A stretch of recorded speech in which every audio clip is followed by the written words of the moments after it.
Assalamualaikum warahmatullahi wabarakatuh. Baik, di video kali ini kita akan membahas materi mengenai energi alternatif untuk kelas 10 dengan penerapan kurikulum merdeka.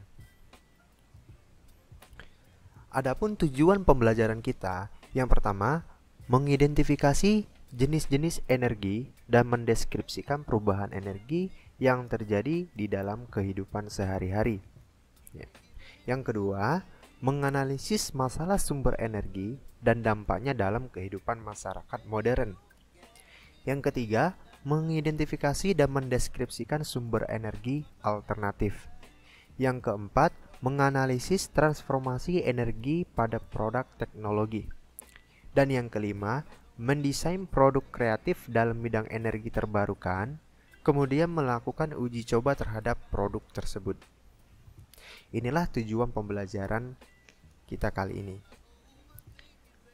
Sebelum kita lanjut ke materi berikutnya, teman-teman harus melihat video berikut ini.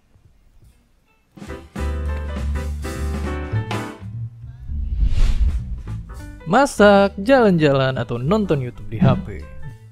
Buat listrik kendaraan sampai proses manufaktur kita, itu masih tergantung banget sama yang namanya energi fosil.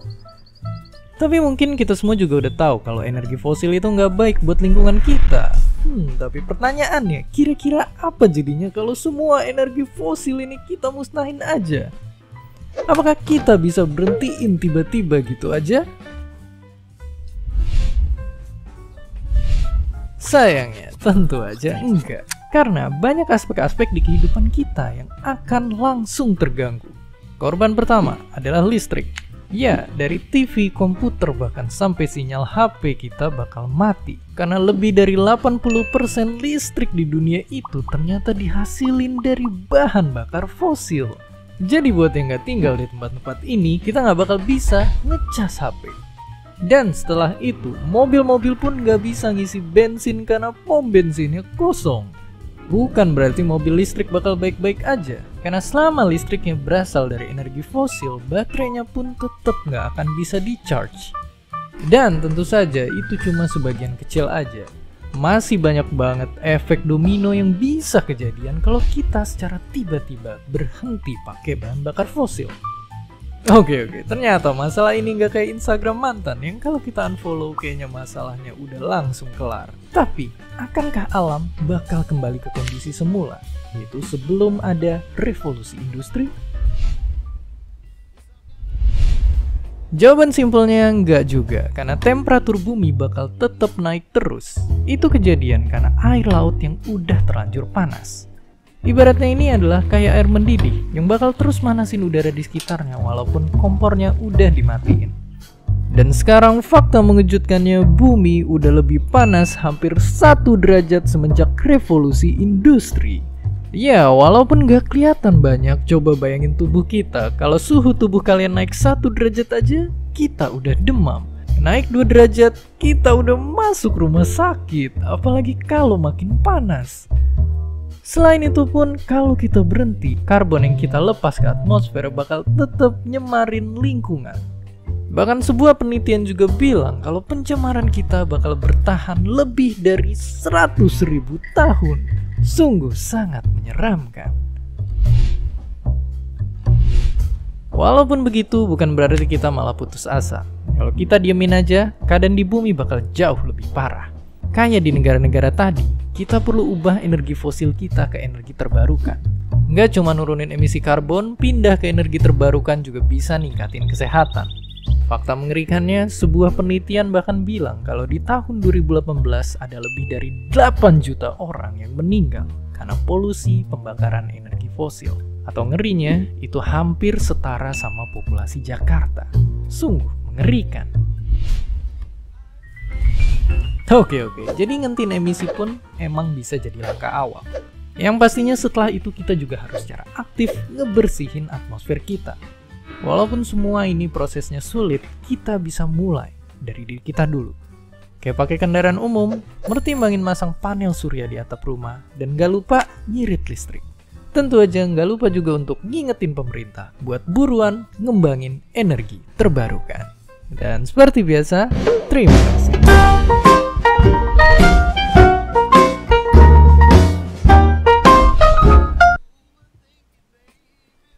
dari video yang sudah kita lihat, ya, timbul beberapa pertanyaan. Di sini ada 3 gambar, ya. Ada gambar HP dengan casnya, kemudian di sini ada makanan, kemudian di sini ada orang, kemudian di sini ada mobil yang sedang bergerak. Pertanyaan pemantiknya adalah energi apa saja yang terdapat pada gambar tersebut. Untuk bisa menjawab pertanyaannya, teman-teman harus nyimak video ini dari awal sampai akhir ya. Oke, kita masuk ke bentuk-bentuk energi dan transformasi energi. Perubahan energi merupakan perubahan energi dari satu bentuk ke bentuk yang lain. Hal ini sejalan dengan hukum kekekalan energi yang menyatakan bahwa energi tidak dapat diciptakan dan dimusnahkan, tetapi bisa berubah dari satu bentuk ke bentuk yang lain. Lantas, apa saja perubahan bentuk energinya? Di sini ada 5 energi yang akan kita bahas. Yang pertama energi potensial, kemudian energi kinetik, kemudian energi kimia, kemudian energi listrik, dan yang terakhir adalah energi panas. Nanti kita akan bahas secara kontekstual dan konseptual mengenai masing-masing energi ini. Oke, kita lanjut. Yang pertama akan kita bahas adalah energi potensial. Energi potensial adalah energi yang dimiliki benda berdasarkan kedudukannya. Ya, dipahami di sini berdasarkan kedudukannya. Energi ini memiliki oleh benda yang berpotensi untuk bergerak. Jadi energi potensial ini bendanya tuh berpotensi untuk bergerak. Ya. Artinya adalah energi potensial dapat berubah menjadi energi kinetik. Contohnya apa? Contohnya adalah sederhana ya, secara sederhana yang kita temui di dalam kehidupan sehari-hari. Misalnya pohon kelapa. Ketika pohon kelapa ini masih berada di atas, belum jatuh, artinya pohon kelapa ini masih berada di kedudukan A. Artinya pohon kelapa ini memiliki energi potensial. Tetapi ketika pohon kelapa ini jatuh dan bergerak hingga ke bawah atau hingga di kedudukan C, energi potensialnya berubah menjadi energi kinetik. Ya, ini salah satu contohnya. Kemudian kalau misalkan kita lihat contoh yang lain, di sini ada mobil bergerak. Ya, mobil bergerak mendaki hingga tiba di puncak bukit. Setelah sampai di puncak bukit, mobil ini memiliki suatu kedudukan atau suatu ketinggiannya, sehingga mobil ini memiliki energi potensial. Tetapi ketika mobil ini sudah bergerak menurun ke bawah, energi potensialnya berubah menjadi energi kinetik. Artinya adalah jika suatu benda itu memiliki kedudukan atau suatu ketinggian sebelum benda itu bergerak, berarti benda tersebut memiliki yang namanya energi potensial. Ini konsep yang harus dipahami oleh teman-teman semua. Kemudian kita masuk ke energi kinetik.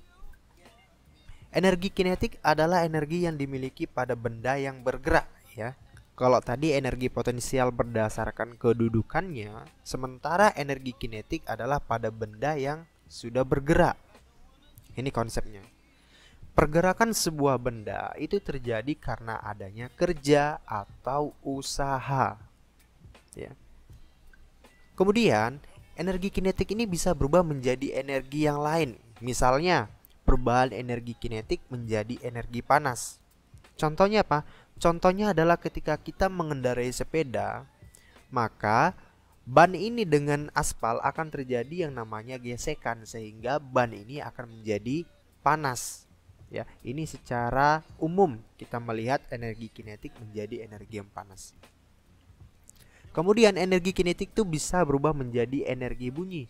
Contohnya apa? Contohnya adalah orang yang sedang bermain gitar. Ya, senarnya ini harus digetarkan sehingga menghasilkan suatu bunyi. Berarti ini salah satu contoh kontekstual yang kita temui di dalam kehidupan sehari-hari mengenai energi kinetik menjadi energi bunyi. Teman-teman bisa cari contoh-contoh yang lain ya. Kemudian energi kimia. Energi kimia adalah energi yang dihasilkan oleh senyawa kimia yang stabil akibat interaksi elektron antar atom atau antar molekul. Energi kimia bisa berubah menjadi energi yang lain. Misalnya yang pertama adalah perubahan energi kimia menjadi energi gerak. Apa contohnya? Contohnya adalah kendaraan mobil. Ketika kita mengisi bensin atau bahan bakar, maka bahan bakar itu sebagai kimia sehingga menghasilkan energi untuk mobil bisa bergerak. Ya. Kemudian perubahan energi kimia menjadi listrik. Ya. Ini bisa kita temui pada baterai. Ya. Baterai itu adalah energi kimia, kemudian bisa menghasilkan listrik. Kemudian perubahan energi kimia menjadi energi panas. Ya. Bisa kita lihat pada roket ini. Ya. Untuk dia bergerak harus memerlukan energi yang sangat besar sehingga menghasilkan panas yang sangat besar. Ini salah satu contohnya. Kemudian perubahan energi kimia menjadi energi cahaya. Apa kontekstual yang bisa kita temui di dalam kehidupan sehari-hari? Salah satu contohnya adalah senter. Senter kan menggunakan baterai. Baterai kan suatu bahan kimia, di mana baterai tersebut bisa menghasilkan cahaya pada senter. Ya, itu salah satu contohnya. Jadi konsep-konsep dan contoh-contohnya yang di dalam kehidupan sehari-hari itu harus dipahami oleh teman-teman semua. Apa contoh-contoh yang lain? Teman-teman sendiri harus mencari ya. Kemudian energi listrik. Energi listrik ini salah satu energi yang sangat paling berguna dan sering kita gunakan di dalam kehidupan sehari-hari. Ya. Energi listrik ini merupakan satu bentuk energi yang berasal dari sumber arus. Ya. Energi listrik ini salah satu sumber penunjang kehidupan jelas. Ya. Kemudian energi listrik ini bisa menjadi energi yang lain. Apa contohnya? Contohnya adalah perubahan energi listrik menjadi energi gerak. Kalau kita lihat sekarang kendaraan mobil sudah menggunakan listrik, sehingga kendaraan tersebut bisa bergerak. Itu salah satu contoh kontekstual yang kita temui di dalam kehidupan sehari-hari. Kemudian perubahan energi listrik menjadi energi kimia. Itu banyak kita temui ya. Kemudian perubahan energi listrik menjadi energi panas. Apa? Banyak juga di dalam kehidupan sehari. Setrika misalnya ya. Kemudian perubahan energi listrik menjadi energi cahaya. Yang di rumah kita itu kan menggunakan energi listrik sehingga menghasilkan cahaya. Lampu itu kan gitu. Jadi contoh-contoh yang lainnya bisa teman-teman sendiri yang mencari ya. Apa saja contoh-contoh perubahan energi listrik menjadi energi gerak, perubahan energi listrik menjadi energi kimia, begitu seterusnya. Kemudian energi panas. Energi panas adalah bentuk energi yang terbentuk yang memiliki sumber panas. Energi listrik, ini salah nih ya. Jadi energi panas ini sering kita temui, misalkan pembuatan solar seperti ini ya. Jadi pemanfaatannya menggunakan sinar matahari ya, atau panas dari kerak bumi atau dari inti bumi ya. Jadi energi panas ini bisa berubah menjadi energi yang lain. Energi panas menjadi energi listrik, energi panas menjadi energi cahaya, energi panas menjadi energi gerak. Konsepnya sama dengan energi sebelumnya, tetapi beda sumbernya ya. Kemudian kita masuk ke besaran dan satuan energi. Tadi sudah dijelaskan bahwa ketika benda itu bergerak, itu karena dipengaruhi oleh suatu kerja atau usaha. Makanya kalau secara definisi, energi itu adalah kemampuan untuk melakukan kerja atau usaha. Di mana kerja atau usaha ini di dalam bahasa Inggris artinya work. Oleh karena itu simbol fisika dalam bentuk usaha ini adalah W. W sama dengan F dikalikan S.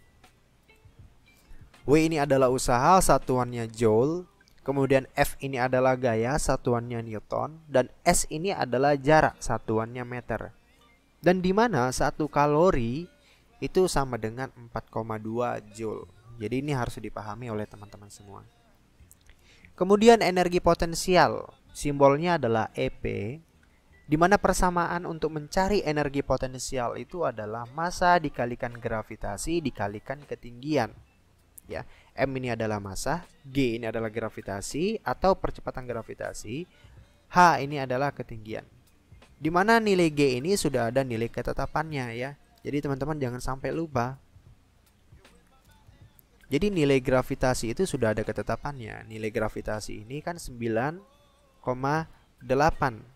meter per second kuadrat, atau biasanya kita bulatkan menjadi 10 meter per second kuadrat. Kemudian energi kinetik. Energi kinetik simbolnya adalah EK. Persamaannya adalah EK sama dengan 1/2 M dikalikan V kuadrat.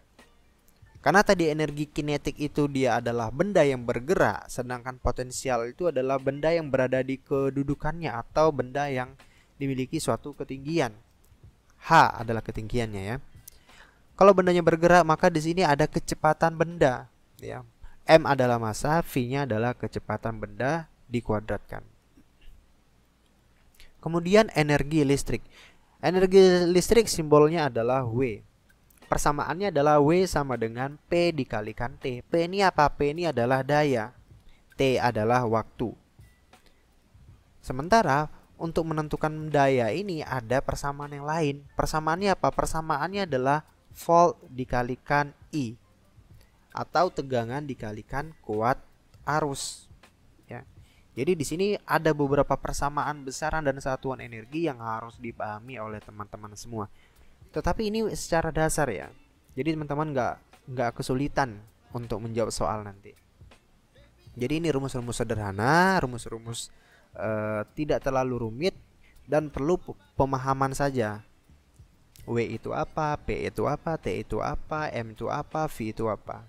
Jadi kemudian konsep-konsep yang tadi ya, ketika dia bendanya bergerak, kita harus menggunakan rumus yang mana. Kemudian benda yang berada di kedudukannya kita harus mencari rumus yang mana gitu.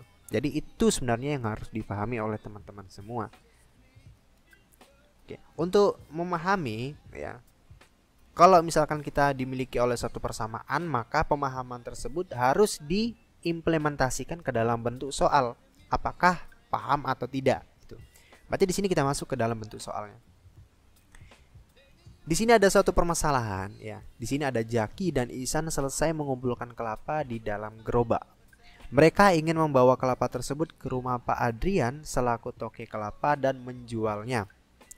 Jarak tempuh mereka menuju rumah Pak Adrian sebesar 50 meter. Perkiraan Jaki, Ihsan mendorong gerobak sebesar 60 Newton. Sementara menurut Ihsan, Jaki mendorong gerobak sebesar 120 Newton. Jadi berapa usaha yang diperlukan Jaki dan Ihsan untuk mendorong gerobak menuju rumah Pak Adrian? Jadi teman-teman jangan sampai kesulitan untuk menjawab soal seperti ini ya. Pertama, yang paling utama itu kita tulis dulu. Diketahui apa saja persamaan atau besaran yang diketahui dari soal. Ya. Yang pertama, ternyata jaraknya mereka mendorong gerobak itu sebesar 50 meter ya. 50 meter ini kan simbolnya tadi adalah S ya. S berarti jaraknya adalah 50 meter. Kemudian si Jaki memprediksi mendorong gerobak Ihsan mendorong gerobak sebesar 60 Newton. Kalau kita lihat kan mereka bergerak itu sama-sama searah ya, walaupun dengan gaya yang berbeda ya. Ini misalkan yang belakang si Jaki mendorong dari belakang. Kemudian si Ihsan sama juga dia mendorong dari depan. Sama-sama mengarah ke kanan ya. Ini misalkan kita buat Jaki ya. Kemudian yang ini Ihsan. Kan gitu. Si Jaki memprediksi Ihsan mendorong sebesar 60 Newton. Berarti si Ihsan mendorong sebesar 60 Newton. Ini coba kita ganti warnanya warna putih ya, biar kelihatan jelas oleh teman-teman semua. Oke. Kemudian si Ihsan memprediksi kalau si Jaki mendorong gerobaknya itu sebesar 120 Newton. Artinya total mereka untuk mendorong gerobak itu berapa? Tinggal kita jumlahkan saja 120 ditambah 60 kan gitu. 120 ditambah 60 berapa? 180 Newton. Karena mereka sama-sama bergerak ke kanan, ya. Sama-sama bergerak ke kanan. Berarti totalnya adalah 180 Newton. Oke. Kemudian tinggal kita masukkan ke diketahui, berarti gaya total dari kedua orang ini untuk mendorong gerobak sebesar 180 Newton. Jadi berapakah usaha yang diperlukan Jaki dan Ihsan untuk mendorong gerobak menuju rumah Pak Adrian? Berarti yang ditanya kan adalah W-nya kan gitu. Berarti yang ditanya adalah W-nya. Persamaan kita untuk menentukan usaha tadi apa? W sama dengan F dikalikan S. F-nya adalah 180, jaraknya 50, berarti 180 dikalikan 50. 180 dikalikan 50 itu berapa? Berarti 180 dikalikan 50 itu berarti hasilnya didapatkan sebesar W sama dengan 9.000 Joule. Jadi usaha yang diperlukan Jaki dan Ihsan untuk mendorong gerobak sampai ke rumah Pak Aden sebesar 9.000 Joule. Bisa dipahami ya? Oke, kita lanjut lagi ke contoh soal energi potensial. Si Dodi melihat lemari dengan massa. Oke, langsung kita tulis diketahuinya apa saja dari soal ya. Diketahui masanya sebesar 25 kg. Ya. Dinaikkan ke atas gedung berdasarkan analisanya, ketinggian gedung tersebut memiliki energi potensial 25.000 Joule. Berarti sudah ada energi potensialnya. Sebesar 25.000 Joule. Kedudukan lemari ini berada di atas gedung itu sudah memiliki energi potensial. Artinya ya, berdasarkan data yang sudah diberikan, Dodi ingin mengetahui berapa ketinggian gedung. Ya, coba kita bantu si Dodi untuk memecahkan permasalahan ini. Berarti yang ditanya adalah hanya berapa, kan gitu. Apa rumus energi potensial tadi? Energi potensial persamaannya adalah massa dikalikan gravitasi dikalikan ke ketinggiannya. Energi potensialnya sudah diketahui sebesar 25.000. Kita masukkan ke sini 25.000 sama dengan masanya 25. Kemudian ingat nilai gravitasi ini kan sudah ada ketetapannya sebesar 10 meter per second kuadrat. Jadi nggak perlu kita cari ya. Jangan sampai nggak tahu nih teman-teman semua. 25 dikalikan 10 dikalikan H, karena kita ingin menentukan berapa ketinggiannya. Jadi tetap kita tulis H. Oke, berarti ini 25.000. Kita selesaikan satu persatu ya. 25 kali 10 berapa? 250 dikalikan H. Oke. Karena yang ingin kita tentukan adalah H, berarti 250 ini kita pindahkan ke sisi sebelah ini menjadi bentuk pembagian, sehingga persamaannya menjadi H sama dengan 25.000 dibagi 250. Di sini kan bisa kita coret nolnya 1 kan. 25 bagi 25 1. Berarti ketinggiannya berapa? Ketinggiannya adalah 100 meter. Akhirnya bisa kita pecahkan masalah yang dihadapi oleh si Dodi. Jadi berapa ketinggian gedungnya adalah 100 meter. Jadi ini harus bisa dipahami ya oleh teman-teman semua. Oke, kita lanjut ke soal energi kinetik. Andi mengendarai mobil untuk menjemput ibunya di pasar. Sebagai anak yang berbakti kepada orang tua, ya, berarti si Andi ini berbakti dia kepada ibunya ya. Dari fakta yang valid bahwa berat mobil Andi itu sebesar 20 kg, berarti massa dari mobilnya si Andi itu 20.000 kilogram ya. Dan menghasilkan energi sebesar 4000 kilojoule. Berarti energinya ketika dia bergerak itu menghasilkan energi kinetik sebesar 4000 kilojoule ya. Ingat, kilo ini itu 1000, berarti 4000 dikali 10 pangkat 3 joule ya. Jadi 10 pangkat 3. Jadi K ini artinya itu sama dengan 10 pangkat 3 ya. Kilo itu 1000. Jadi yang ditanya adalah berapakah kelajuan mobil Andi jika ketika mengendarai menghasilkan energi sebesar 4000 kilojoule. Berarti yang ditanya adalah kecepatannya berapa ya. Kalau kita ingin menggunakan persamaan energi kinetik ya, persamaannya tadi kan sudah kita jelaskan. EK sama dengan 1/2 mv kuadrat ya. Setengah masanya sebesar 20.000 ya, dikali kecepatannya yang ditanya kan gitu, v kuadrat. EK-nya berapa? EK-nya sebesar 4000 kali 10 pangkat 3. Jadi jangan lupa kita tulis di sini karena yang diketahui kan energi kinetiknya ya. Berarti di sini kita tulis 4000 dikali 10 pangkat 3. Oke. Di sini bisa kita selesaikan. 20 dibagi 2 ini kan 10.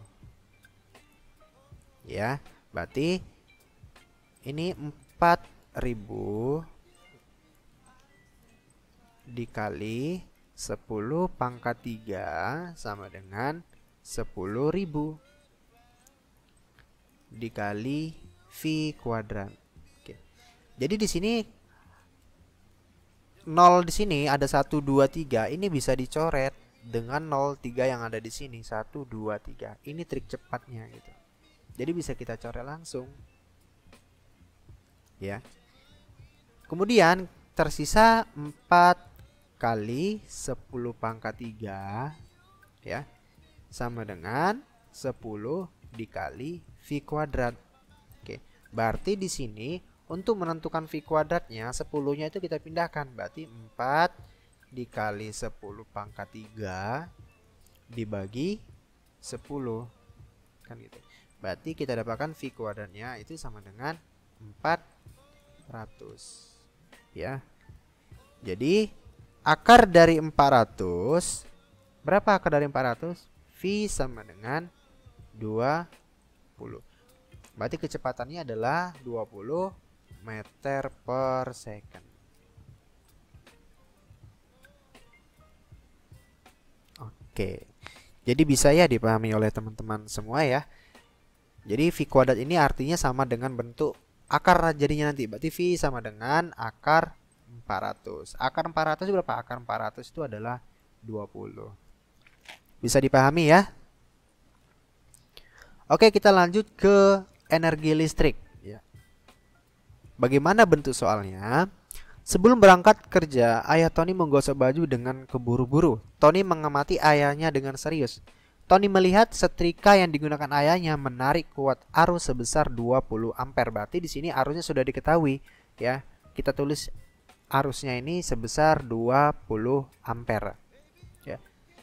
Pada jalur 200 volt, berarti tegangannya sebesar 200 volt. Tony berpikir berapa daya yang dihasilkan setrika ayahnya. Dan ternyata ayah Tony ini menggosok hanya 10 menit saja. Berarti di sini ada waktunya. Waktu menggosoknya itu hanya 10 menit. Ya. 10 menit ini harus kita rubah ke dalam detik ya. 1 menit itu kan 60, berarti di sini dikalikan 60. Berarti di sini 10 menit itu sama dengan 600 detik atau second. Oke. Yang ditanya, yang pertama adalah berapakah dayanya. Yang kedua, berapakah energi yang dihasilkan setrika tersebut. Oke. Pertama, untuk menentukan daya, rumusnya apa tadi? Rumusnya adalah V dikalikan I, tegangan dikalikan kuat arus. Tegangannya berapa? Tegangannya kan 200 dikalikan I-nya sebesar 20 ya. Berapa 200 dikalikan 20?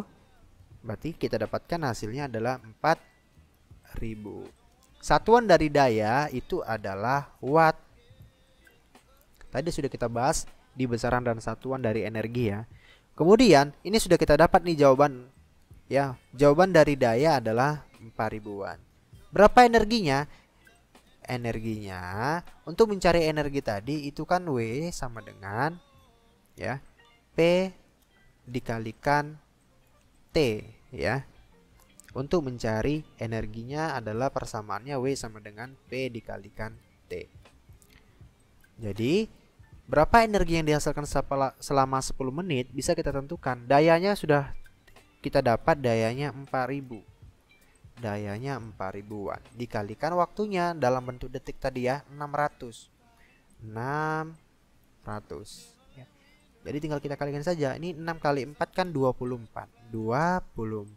Ada nolnya berapa? Tinggal kita hitung sini. Ada 1 2 3 4 5 ya. 1 2 3 1 2 3. Berarti di sini menghasilkan energi sebesar 2.400.000 Joule ya, 2.400.000 Joule. Jadi energi listrik yang dihasilkan oleh setrika ayahnya selama 10 menit adalah sebesar 2.400.000 Joule. Jadi di sini untuk penyelesaiannya sebenarnya teman-teman tuh harus paham persamaannya dulu, apa yang akan kita gunakan, apa rumusnya. Kemudian perhitungannya teman-teman sudah bisa gitu ya. Perhitungannya teman-teman sudah pasti bisa karena hanya dalam bentuk perkalian dan pembagian saja atau dalam bentuk akar. Oke, mungkin video pembelajaran kita mengenai energi alternatif pada video kali ini cukup sampai di sini. Semoga video ini dapat membantu teman-teman semua atau guru-guru yang sedang mengajar dengan penerapan kurikulum Merdeka. Saya akhiri. Assalamualaikum warahmatullahi wabarakatuh.